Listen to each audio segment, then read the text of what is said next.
Hi, welcome back to the channel.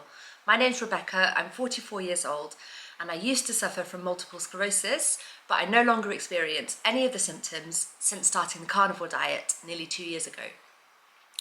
In today's video, I thought that I would share with you guys some of the project that I'm working on, the writing project that I'm working on, because it's about my health journey. So I thought that it would be maybe quite a nice idea to just let you guys hear a little bit about it and read out an extract and get your feedback, because I think that would be very encouraging to help me to actually push through and finish the thing, because it's not such an easy thing to be writing, because it involves dragging up some of the most painful memories of my life when I was at my most ill, and and going into quite some detail about those times. So it's not been the most uplifting experience, but I'm hoping that it will be ultimately cathartic, especially as I move into the later sections of the testimony where things start to move in an upward direction. First of all, I'll explain the structure of what I've got in mind for the book. So the book is called Many Scars, and that is because the words multiple sclerosis in Latin mean many scars, and that's obviously quite an evocative title because it resonates on a number of different levels. So I thought that's a good title. And it's composed of 3 sections. So the first section is creative writing, and that is a blog post and 2 short stories that I've already written. So that section is already written. The blog post is already available on my Substack, which there's a link to that on my YouTube channel info, and it's called On the Outside Looking Out.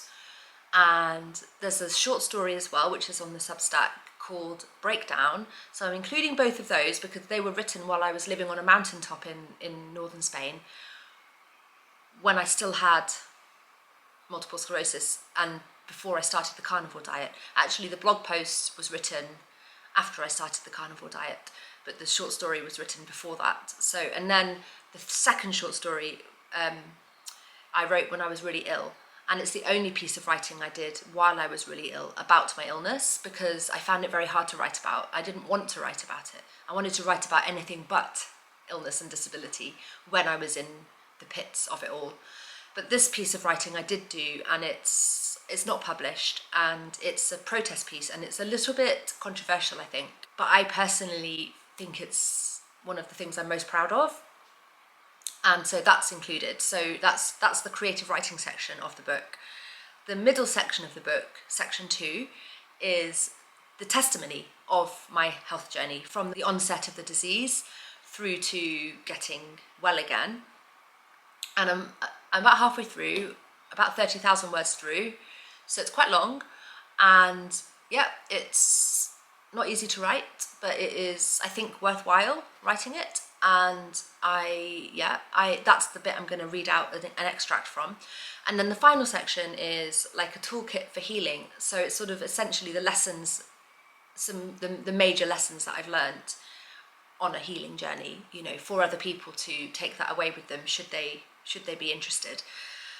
And it's based on a video I already recorded called The 6 Pillars of Healing. So I'm going to expand on that and include, references, scientific, medical or philosophical references. So that's the final section of the book. So I thought that what I would do in this video is read out a short section of the testimony, the intro section, and see what you think and ask for your feedback. So I won't be able to look in the camera and read it. I'll just read it. Okay, so part 2, testimony.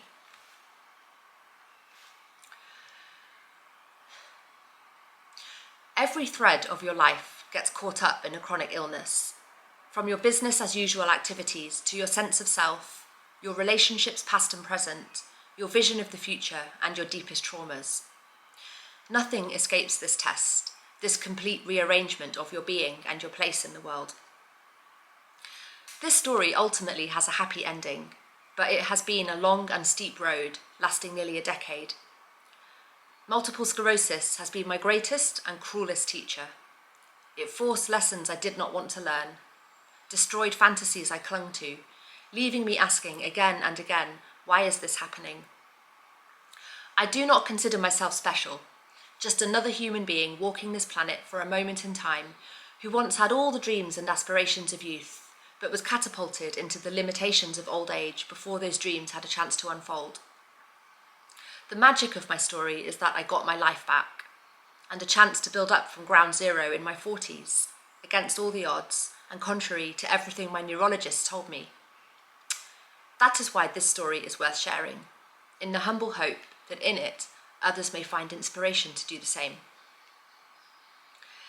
In this testimony, I will take you through the journey as I lived it, before I knew the illness would not be forever. Much like an astronaut cannot fully explain what it is like to be in space, I cannot truly describe the physical and emotional pain of MS. It defies normal human experience. If you know, you know. But although I am attempting to convey the hardest struggle of my life, this is not a treatise on misery. I have heard it said that the deeper you go into darkness, the harder you fly out into the light.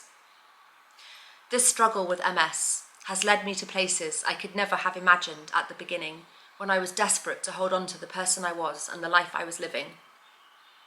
When I was forced to come to terms with loss on a grand scale, only then did I understand that I was always me. My root soul remained intact, and this was the life I was always meant to lead.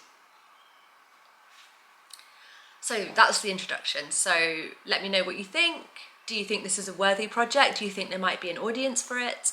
I'm hoping to get it drafted by August, and any encouragement you could give me to get this thing done, I would be very much appreciated, because I takes a lot of discipline and concentration to write something this long. So any feedback would be gratefully received, and take care everybody, and I'll see you in the next video. Bye.